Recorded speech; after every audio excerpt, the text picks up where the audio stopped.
You wake up already aware of time, not the softness of morning, something sharper. The day has started without you. Your body is here. Your attention is somewhere else.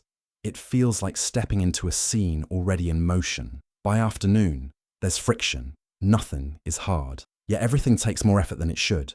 Breaks don't refill you. Even rest feels timed, measured, slightly short. When this repeats all week, you assume it's you. There's a name for this. Time compression. Days rush past. Weeks feel heavy and packed. Nothing is wrong. Nothing settles either. Most people feel this quietly. It's hard to describe, too ordinary to explain. There's relief in realizing it's common, not because everyone is suffering, but because your reaction makes sense. The mild irritation, the tiredness sleep can't reach, the sense that your attention is always leaning forward. Here's what's often missed. This isn't laziness. It isn't poor discipline. It isn't a motivation problem. It's a response. Your nervous system needs edges, starts and stops, effort, then release, focus, then recovery. When those edges blur, it stays half alert, not anxious, not rested. Modern weeks have no clean lines. Work spills into rest. Messages never fully stop. Even leisure comes with goals. The result isn't collapse. It's erosion. You might notice Sundays feel shorter now. Mondays arrive with less resistance, but more weight. Not because you hate your life, but because your inner rhythm is adjusting to a structure never meant to feel lived in. This isn't a flaw, it's a signal. And for now, noticing the signal is enough. Sometimes that's the first moment your attention finally slows, just a little. Once you start noticing it, the pattern becomes clearer. The week no longer feels like 7 separate days. It feels like one long stretch, with short interruptions. Moments that should feel distinct begin to blur. You finish one thing while already moving toward the next. Nothing fully lands. This is where the modern week drifts away from human rhythm. It treats time as even. Every day productive, every hour available. Your mind isn't built for that. It needs variation, contrast. Without it, everything feels flattened. Psychologically, this creates a state of partial engagement. Your attention never fully commits. It never fully lets go either. You function, but you don't quite settle. Over time, that becomes exhausting. Even if nothing is especially hard, here's what's often missed. Fatigue isn't always about doing too much. Often, it's about never being finished. The brain recovers through completion, through clear ending. When tasks spill across days and devices, closure disappears. The week used to have clearer signals, shared pauses, obvious stops. Work ended, at least visibly. Now, pauses are optional, and optional pauses are easy to delay. This matters to the nervous system. When expectations stay open, it stays lightly alert, not because something is wrong, but because nothing is resolved. That's why calm days can still drain you. Your system is carrying unfinished loops. You may notice this most at night. The body is tired. The mind keeps scanning, not anxious, just automatic. It replays moments, prepares for tomorrow, holds small responsibilities gently, like they can't be set down. None of this means something is wrong with you. Your nervous system is doing its job, trying to create order where there isn't much. The modern week rewards availability, not presence, consistency, not rhythm. On paper, it works. In the body, it conflicts.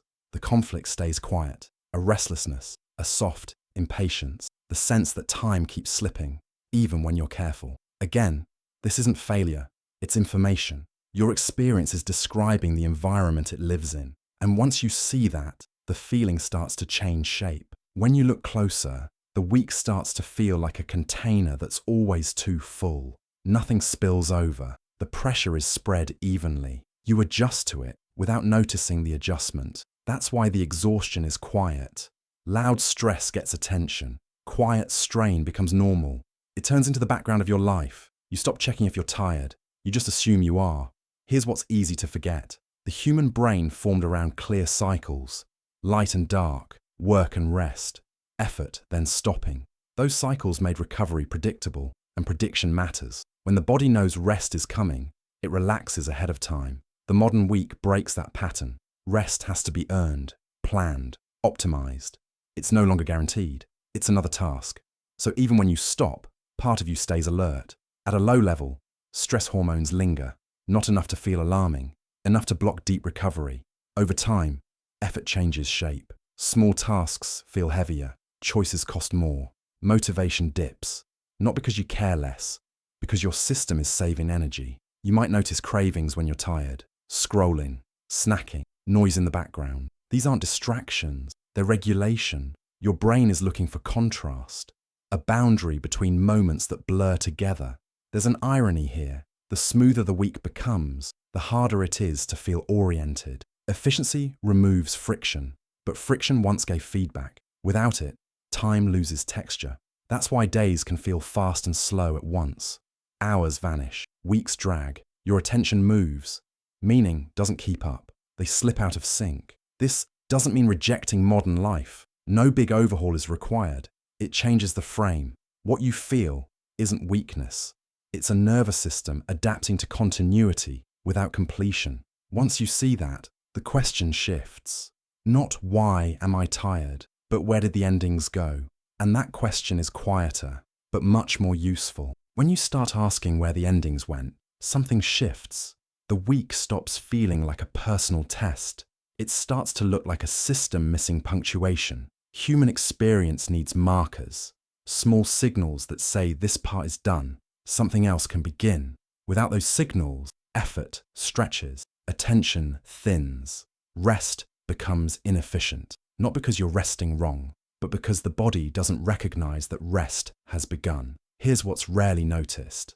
Endings are active. They trigger real neurological change. They let the brain downshift, store experiences, stop monitoring. When endings are unclear, the brain keeps things open, just in case, just in reach.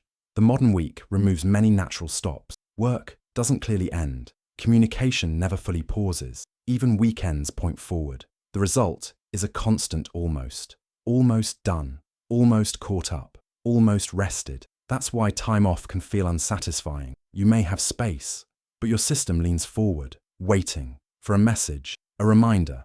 Monday. This waiting isn't conscious. It lives under thought, as tension, a shallow breath, a difficulty settling, even when nothing is wrong. Seen this way, exhaustion isn't asking you to do less. It's asking for clearer transitions, moments that unmistakably say, this is finished. Not hacks, not better optimization, just closure. This reframes depletion. It's not a deficit, it's feedback. Your mind is saying it can't close loops alone. It needs structure from the outside. This doesn't mean changing your whole life. Often it starts by noticing where you never fully stop, where things blend instead of end, where days fade instead of close. Even small signals matter. A repeated pause, a simple action that marks separation, not self-improvement, orientation, something that tells your nervous system it can let go. You're not broken for feeling this. You're responding to a week that ignores human rhythm, built for continuity, not recovery. Understanding this doesn't fix everything, but it softens the self-blame. And that softening creates space. Space is often the first thing missing. When space starts to return, even briefly, the week feels different, not lighter, just clearer. You can tell where you are inside it, instead of being carried along. This is where something becomes obvious. The modern week was built for efficiency, not humanity. Consistency, availability, output. Humans need different things: variation, endings, recovery. When those systems overlap, tension is inevitable. Here's what's often missed. Feeling worn down isn't a failure to cope. It's proof your internal rhythms still work. They're noticing misalignment. They're asking for signals the environment no longer gives. This doesn't mean rebelling against time or redesigning your life. The shift is quieter. It changes how you listen to yourself. When tiredness shows up, you stop judging it. You treat it as information. You might realize what's missing isn't more rest. It's recognition. That effort happened. That something finished. That a day is allowed to end without being useful. These recognitions don't have to be big. A still moment before sleep. No planning. No preparing. A pause between tasks. Even a short one. A private acknowledgement. This part is done. None of this fixes the structure of the week, but it gives your nervous system landmarks, signals to release attention, to stop scanning, to power down just a little. There's relief in knowing the exhaustion isn't random. It follows a pattern, and patterns can be understood, even when they can't be changed. You weren't meant to move through time without edges, without endings, without moments that say enough. If the week feels like it never lets you arrive anywhere, that makes sense. It wasn't designed for arrival, it was designed for continuation. And still, noticing this creates a small arrival of its own, a moment of understanding. You don't need to solve the week. Sometimes, it's enough to feel seen by it. If this resonates, you might sit with it a little longer, or notice what the week feels like from where you are. Either way, your experience already counts.